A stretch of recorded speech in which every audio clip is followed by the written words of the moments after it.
শান্ত ভাইয়া এবং তুলি আপু তাদেরকে তো সকলেই চেনে। রাজশাহীর আপা নামে বিশেষ পরিচিত কিন্তু আমাদের এই তুলি আপু। তুলি আপু কিন্তু অনেক সুন্দর করে সেজেছে। কেন সেজেছে জানেন? তুলি আপু ঈদের পর থেকে এই 3 দিন অবধি কিন্তু একাধারে বিয়ে বাড়িতেই রয়ে গেছে। তারা কিন্তু বিয়েই খাচ্ছে, বাসায় কোনো রান্না বান্নাই নেই।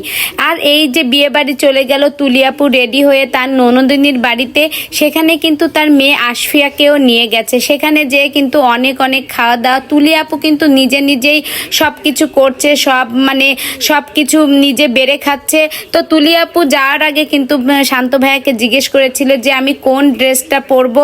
তো যেখানেই যায় না কিসের জন্য, তুলি আপু কিন্তু যাওয়ার সময় যে ড্রেসই পরুক না কেন সেটা কিন্তু শান্ত ভাইয়ের কাছে জিজ্ঞেস করে সে যে ড্রেসটা পছন্দ করে দেয় সেটাই কিন্তু তুলি আপু পরে। তুলি আপু আজ পর্যন্ত কখনোই নিজে পছন্দ করা ড্রেস কখনোই পরেনি।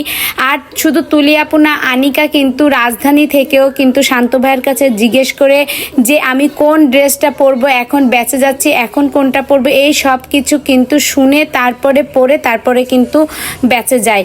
আর তুলি আপুও কিন্তু কোথাও যাওয়ার আগে শান্ত ভাইয়ের কাছে শুনে ড্রেস পরে তারপরে যায়।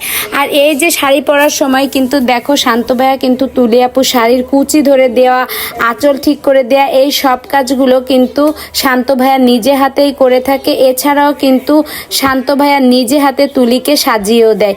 এই রকম স্বামী স্ত্রীর সম্পর্ক কয়টা সংসারে আছে বলেন তো?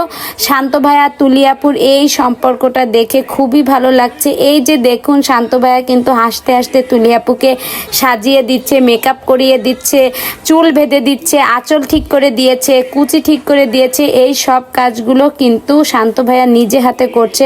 শান্ত ভাইয়া কিন্তু অনেক সুন্দর, অনেক ভালো হাতের কাজ জানে।